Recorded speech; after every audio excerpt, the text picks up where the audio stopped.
Bago ngayong gabi, inanunsyo ni Pampanga 1st District Representative Carmelo Lazadin na patay na ang ginang na February 12 pa nawawala. Sa kanyang post, nagpaabot ng pakikiramay si Lazadin sa mga kaanak ni Maria Teresa Mamac.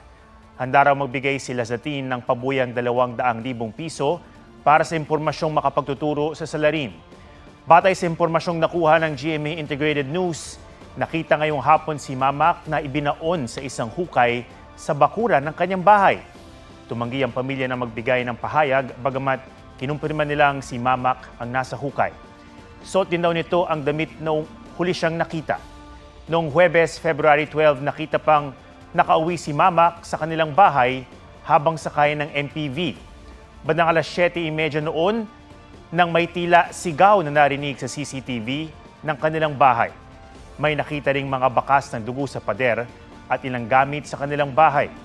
Noong Sabado, natagpo ang abandonado sa Plaza ng Bayan ng Magalang ang sasakyan ng biktima.